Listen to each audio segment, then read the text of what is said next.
आप सभी को मेरा दंडवत प्रणाम। जय श्री कृष्ण। दोस्तों, आज हम ऐसी जगह का दर्शन करने वाले हैं जहाँ पर सभी धर्मों के आदि कारण और जिनको आदि गुरु भी बोला जाता है, ऐसे सभी धर्मों के कारण अवतार श्री दत्तात्रेय महाराज जी की जन्मस्थली बद्रिकाश्रम का आज हम लोग दर्शन करने वाले हैं। बद्रिकाश्रम जाने के लिए आप दिल्ली से हरिद्वार, हरिद्वार से ऋषिकेश, ऋषिकेश से देवप्रयाग, श्रीनगर के बाद नंदप्रयाग, चमोली, गोपेश्वर होते हुए आप बद्रिकाश्रम पहुंच सकते हैं। दिल्ली तक आने के लिए तो कई विकल्प है। दिल्ली तक आप बाय एयर या रेल मार्ग से या फिर बाय रोड आ सकते हैं, लेकिन दिल्ली से आगे अगर आपको हरिद्वार तक का सफ़र करना है तो वहाँ पर दो ऑप्शन आपके पास रहते हैं। पहला, या तो आप बाय रोड चले, या दूसरा रेल से आप हरिद्वार जा सकते हैं। हरिद्वार के बाद आपके पास बद्रिकाश्रम मंडल जाने के लिए सिर्फ एक विकल्प रहता है और वो है बाय रोड। वैसे हवाई यात्रा से आपको आने के लिए और एक नज़दीक का विकल्प है, वो है अगर आप देहरादून पहुंच जाओ तो देहरादून में आप हवाई यात्रा से आ सकते हैं। देहरादून से भी मंडल जाने के लिए बस एक ही विकल्प रहता है और वो है बाय रोड आपको जाना पड़ता है। जब आप ऋषिकेश से निकलोगे तो सबसे पहले आप देवप्रयाग पहुंचोगे, जहाँ पे अलकनंदा और भागीरथी नदी का जो संगम है वो आपको देखने को मिलेगा। अलकनंदा केदारनाथ की ओर से आती है और भागीरथी गंगोत्री की ओर से आती है। जहाँ पर इन दोनों का संगम हो जाता है उस जगह को देवप्रयाग बोला जाता है। आप यहाँ पर दोनों नदियों का संगम देख सकते हैं। अलकनंदा जिसका पानी अलग है और उछलती कूदती हुई भागीरथी का पानी सफ़ेद है। अलकनंदा का पानी गहरे रंग का है और भागीरथी का पानी सफ़ेद रंग का है। यहाँ पर इन दोनों नदियों का संगम होता है और इसके बाद यहाँ से जो एक ही नदी चलती है उसको गंगा भागीरथी बोला जाता है या भागीरथी गंगा बोला जाता है, जो भारत के अनेक राज्यों की जीवनदायिनी नदी आगे चलकर बनती है और कलकत्ता में जाके ये सागर में विलीन हो जाती है।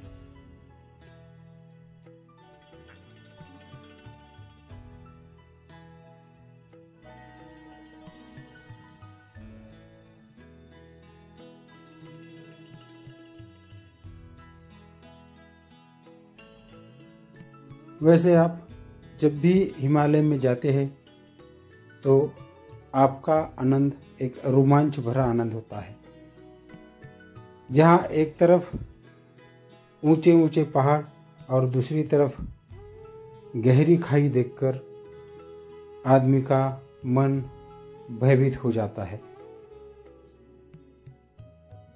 लेकिन दूसरे ही पल जब आप पहाड़ों की ओर देखते हैं तो इन पहाड़ों में बसे हुए ये सुंदर शहर देखकर यहाँ की सुंदर सुंदर इमारतें देखकर आपका मन भाव विभोर हो जाता है।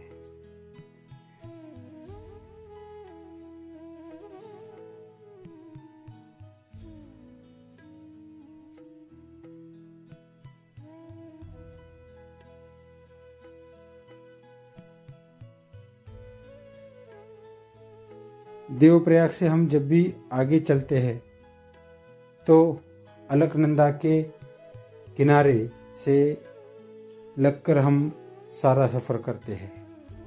आगे चलकर हम श्रीनगर इस बड़े शहर में पहुंचते हैं जहां पर सारी सुविधाएं उपलब्ध है। श्रीनगर गढ़वाल का एक बड़ा शहर है जहां पे अनेकों रहने के लिए होटल्स, खाने पीने का प्रबंध अच्छा है, अच्छी तरह है।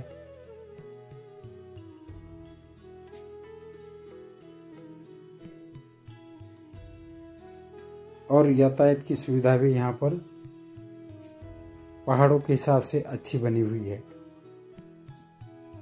जब भी आप श्रीनगर पहुँचते हो तो शहर के दोनों तरफ आपको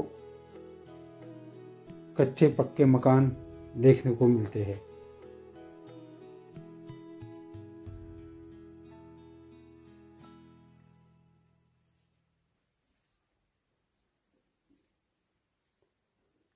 श्रीनगर गढ़वाल का एक बहुत ही सुंदर शहर है।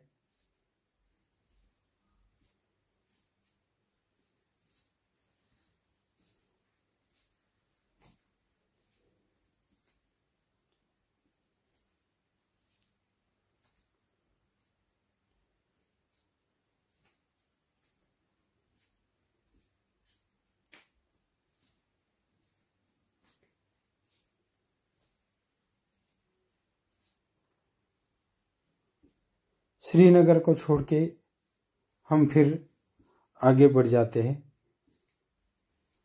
मंडल की ओर।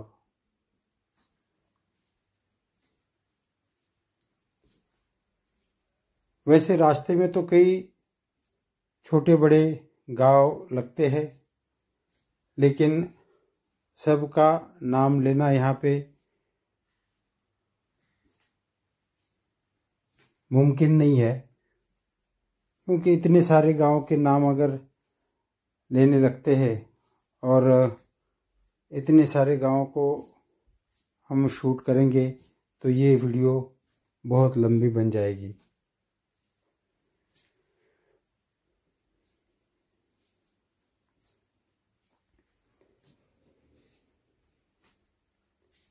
वैसे अभी उत्तराखंड में जो चमोली, बद्रीनाथ और केदारनाथ की जाने वाली जो सड़कें हैं वो काफ़ी चौड़ी बन गई है।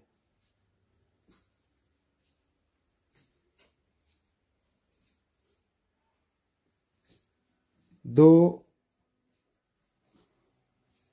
गाड़ियां जो है वो आसानी से आ जा सकती है।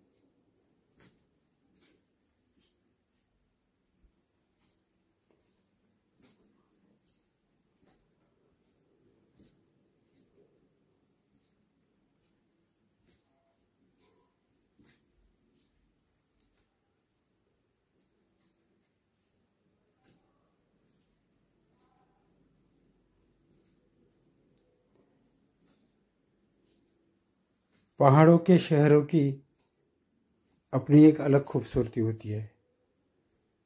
यहाँ के शहरों का माहौल भी एकदम से शांत होता है। कोई ज़्यादा हड़बड़ी यहाँ पर होती नहीं है।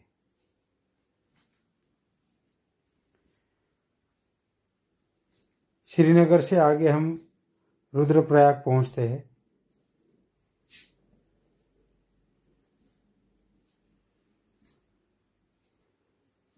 रुद्रप्रयाग का भी एक संगम है।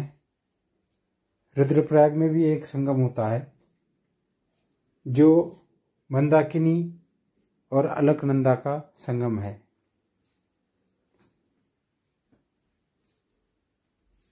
लेकिन इस वीडियो में हम उस संगम को आपको नहीं दिखाएंगे।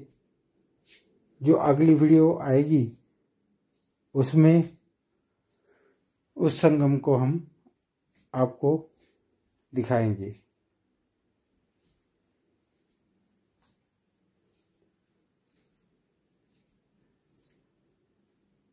ऐसा इसलिए क्योंकि जब भी हम रुद्रप्रयाग से निकलते हैं तो रुद्रप्रयाग से मंडल के लिए 2 रास्ते चलते हैं।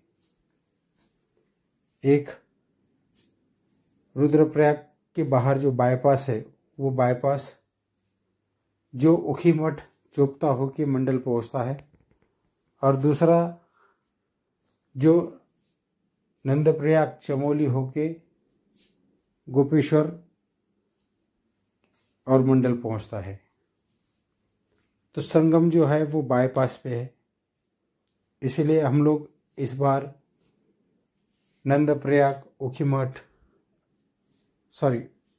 नंदप्रयाग और चमोली वाया गोपेश्वर ऐसे मंडल जा रहे हैं।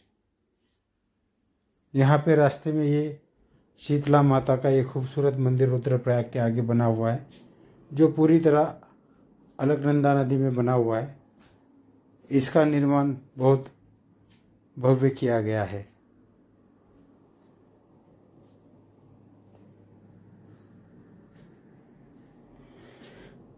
जिसको देखने के लिए आदमी थोड़ी देर ठहर ही जाता है।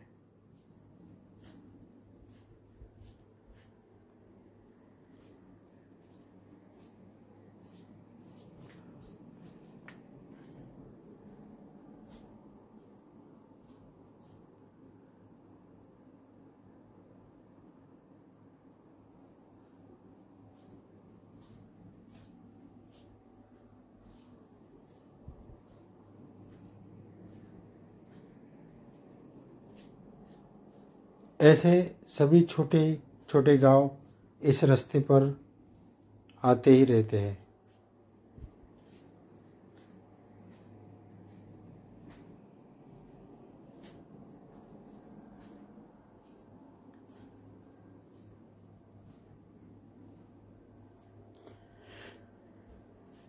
यहाँ के यातायात के मुख्य साधन जो 30 सीट वाली जो बसें होती है वो बसें यहाँ पे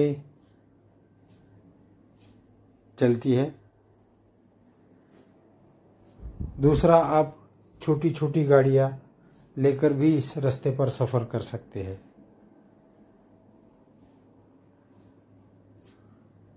पहाड़ों में आए तो ज़रूरी नहीं कि यहाँ के ड्राइवर और यहाँ की गाड़ी ले। आप अगर सही तरीके से गाड़ी चलाना जानते हैं तो आप भी यहाँ पहाड़ों में ड्राइविंग कर सकते हैं।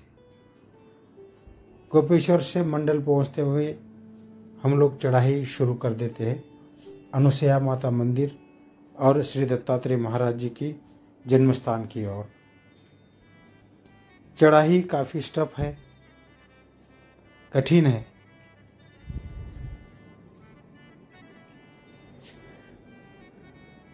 यहाँ से मंडल गांव से लगभग 4 किलोमीटर की ये चढ़ाई है,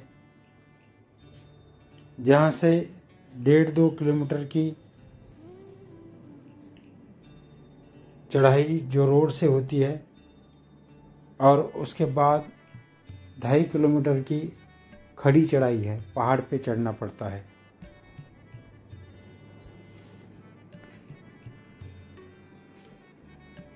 यहाँ से ऊपर जाने के लिए आप या तो पैदल जा सकते हो, अगर आपके शरीर में अच्छा सा दमखम है, आपकी एज लगभग 40 साल के अंदर है या 45 साल के अंदर है, तो आप अपने पैरों पे चलकर भी इस पहाड़ को चढ़ सकते हो। लेकिन जो बुज़ुर्ग आदमी है, बीमार है, उनके लिए यहाँ पे घोड़ों की व्यवस्था भी की जाती है, या फिर डोलियाँ भी यहाँ पे उपलब्ध होती है। लगभग एक घोड़े का किराया जो होता है वो 800 रुपया लिया जाता है।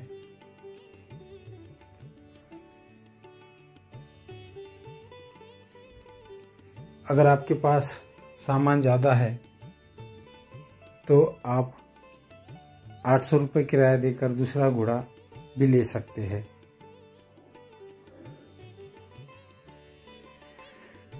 अगर आप 3 बजे के आसपास यहाँ पे पहुँचते हो तो आप आसानी से 5 बजे तक, 5:30 बजे तक या 6 बजे तक आपकी चलने की स्पीड पर लगभग 3 घंटे में आप अपने डेस्टिनेशन श्री दत्तात्रेय महाराज जन्मस्थली की ओर पहुंच सकते हो। लेकिन अगर आप 5 या 5:30 बजे मंडल में पहुंचते हो शाम को, तो मेरी सलाह यही रहेगी कि आप नीचे मंडल में ही स्टे कर ले, क्योंकि यहाँ के वेदर का कोई भरोसा नहीं है। यहाँ पे लगभग 5 या 10 मिनट में मौसम बदल जाता है। कभी बारिश होती है, कभी ओले गिरते हैं। तो रास्ते में अगर बारिश शुरू हो जाए तो फिर बहुत ठंडा पानी होता है और उस ठंड से आप परेशान हो सकते हो। रास्ते में कई झरने हैं जिनको पाइप लगाई गई है, जो पानी पीने लायक होता है।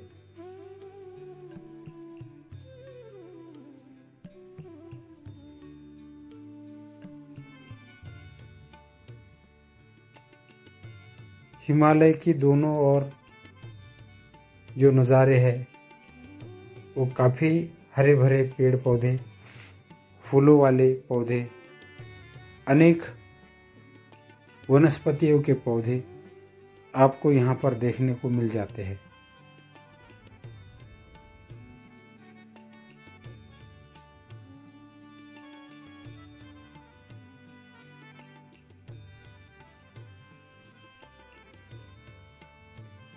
अनगिनत नदियाँ हिमालय से निकलती है, जो आगे चलकर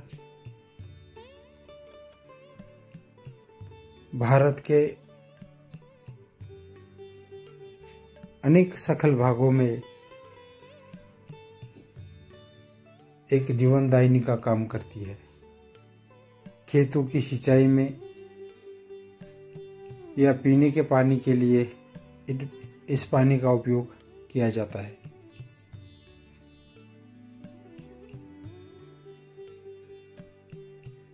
मंडल जाते हुए यहाँ का जो वातावरण है, मंडल से आगे जो भी हम चढ़ाई शुरू करते हैं, यहाँ का जो वातावरण है एकदम बिल्कुल शांत है।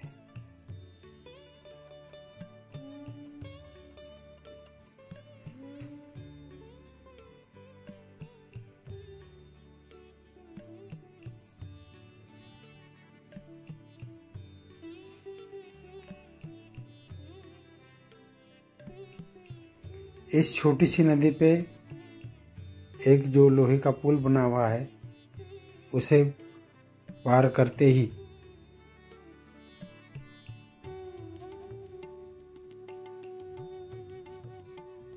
बद्रिकाश्रम की चढ़ाई शुरू हो जाती है।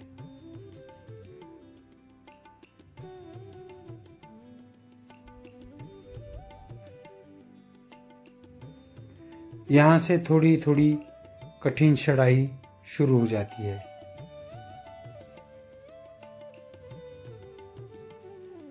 यहाँ पे जगह जगह बोर्ड लगे हुए, जहाँ पे सती अनुसुईया माता मंदिर की दूरी उस पर लिखी गई है।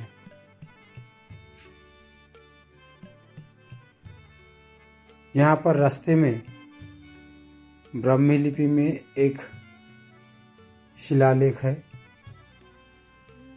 जो आपको रास्ते में देखने को मिल जाता है।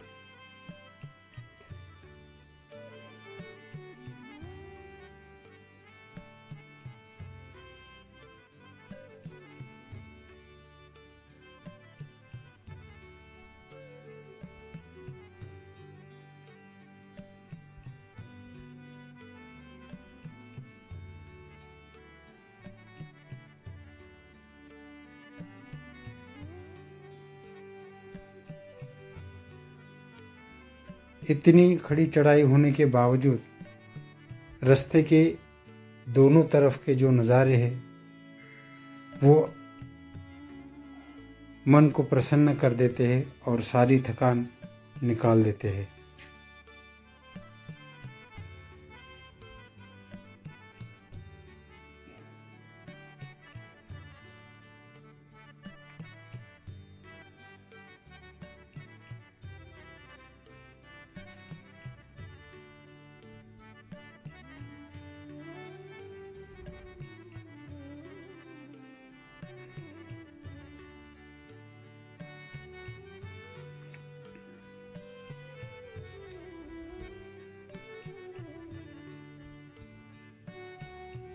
पहले के मुकाबले अब रास्ते ज़्यादा अच्छे हो गए हैं।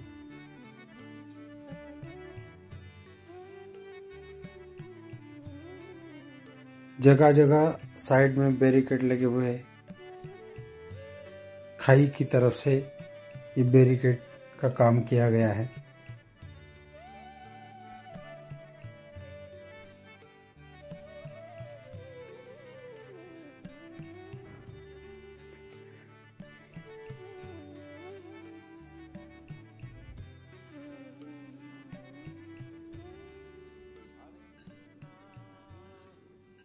इन रास्तों का हर साल काम करना पड़ता है, क्योंकि जैसे ही ये रास्ते बनते हैं,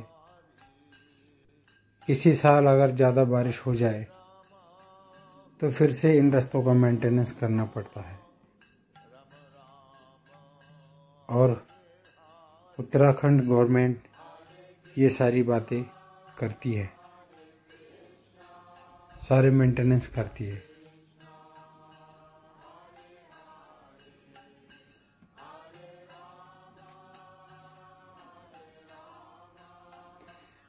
यहाँ से हम ऊपर आए।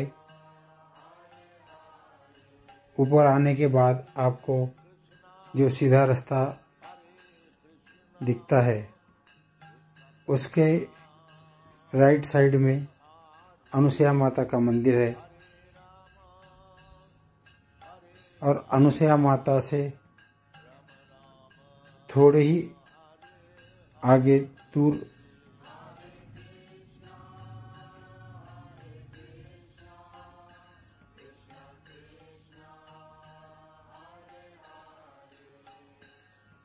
आदि गुरु, सभी पंथों के कारण, सभी धर्मों के निमित्त आदि अवतार श्री दत्तात्रेय प्रभु जी का मंदिर बना हुआ है।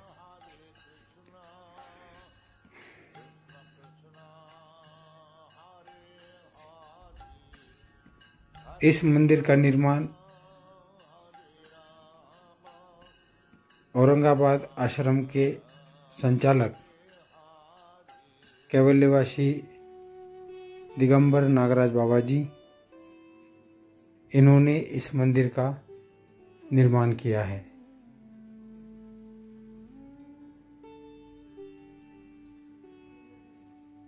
मंदिर में एक 4 फुट ऊंची श्री दत्तात्रेय महाराज जी की मूर्ति लगाई गई है। यहाँ पे श्री दत्तात्रेय प्रभु महाराज जी के विशेष भी रखे गए हैं।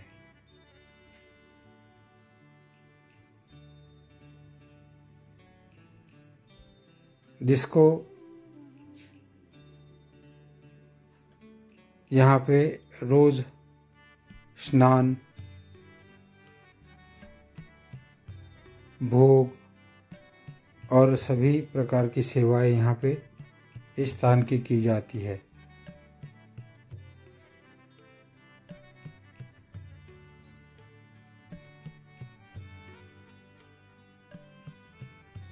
ये श्री दत्तात्रेय प्रभु महाराज जी की ये मूर्ति है, जो सभी पंथों के आदि कारण है। ये मंदिर का जो आसपास का परिसर है वो भाव विभोर परिसर है। इतनी चढ़ाई करके जब ऊपर आते हैं तो यहाँ का ये परिसर देखकर, अनुसया माता मंदिर और श्री दत्तात्रेय जन्म स्थान देखकर मन को प्रसन्नता मिलती है। यहाँ पर जाके भक्त श्री दत्तात्रेय महाराज जी की विशेष है, उस विशेष को अभिषेक करवाते हैं, स्नान करवाते हैं।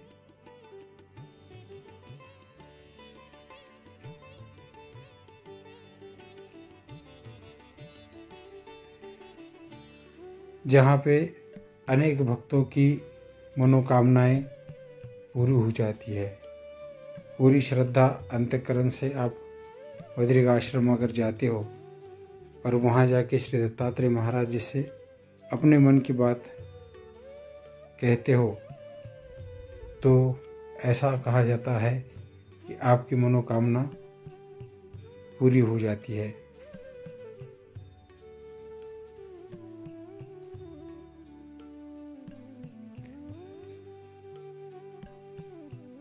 स्नान अभिषेक के बाद श्री दत्तात्रेय महाराज जी के इसी विशेष पर चंदन का लेप लगाया जाता है, जो यहाँ की परंपरा रही है। उसके उपरांत आरती और भोग भी यहाँ पर दिखाया जाता है।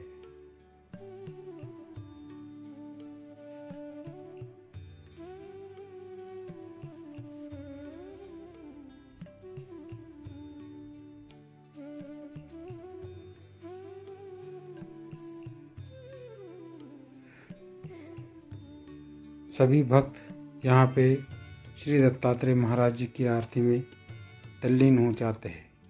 मन को एकाग्र करके श्री दत्तात्रेय महाराज जी की आरती और सेवा करते हैं।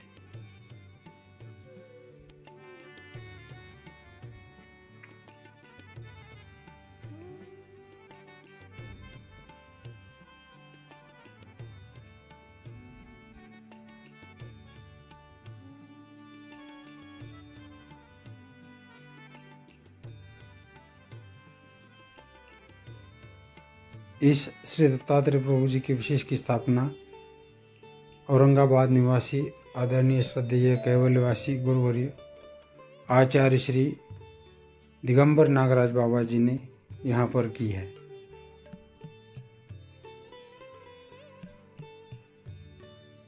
जो सभी जय कृष्णियों की मन में एक आदर स्थान बना हुआ है, श्रद्धा स्थान बना हुआ है, सभी जय कृष्णियों की श्रद्धा का केंद्र है, जहाँ पे यात्रा मार्च से लेकर जून तक की जा सकती है।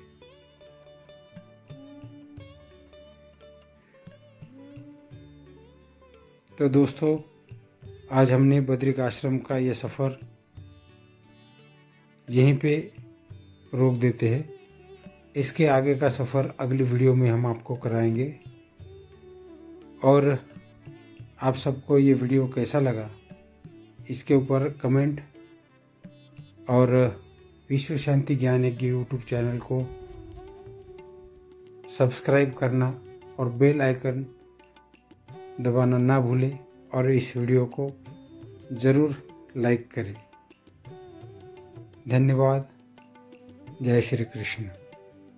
दंडवत प्रणाम।